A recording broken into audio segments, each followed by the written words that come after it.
Mr Kagame yasinye muri REB igiye gushinga radio na televiziyo, umwe mu baraperi bazi gutegura ndetse bakanatwika muri Kigali.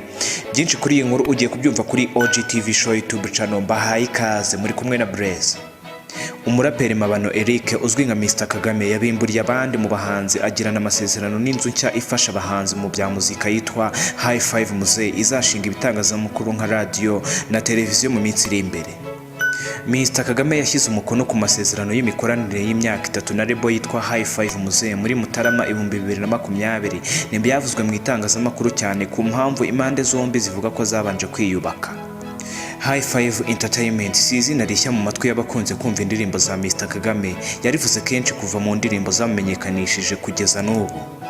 Uwitwa High Five Muzehe ari nawe washinze iyi REB yatangaje ko yahisemo gusinyisha Mr Kagame kuko ari umuhanzi bakuranye ugira ikinyabupfura kandi ukaba akora injyana akunda. Yagize ati umuhanzi ubona ugira ikinyabupfura nta kuntu mutagirana amasezerano. Impano ye ndayikunda, mu bushobozi mfite nshaka ko twubaka umuziki nyarwanda mpereye ku muntu nzi.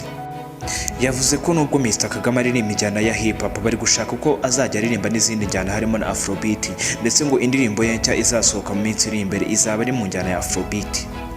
High Five Muzehe avuga ko abandi bahanzi azasinyisha azaba harimo umukobwa mu rwego rwo kubahiriza uburinganire, kandi ngo azishimira no gukorana n'abandi bahanzi bacya bafite imyaka iri hagati ya 18 na 25.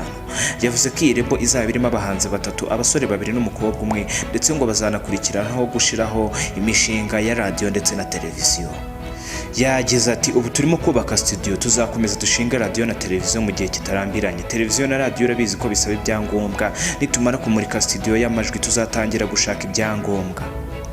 Iyi REB ya High Five Muzehe niyo yagize uruhare mu mushinga w'indirimbo Ntiza uyu muhanzi Mr Kagame yakoreye muri Tanzania afatanyije na Bruce Melody. Iyi ndirimbo yatanzweho amadolari arenga 12,000 ubariyemo na producer yishyuwe angana n'amadolari 8,000.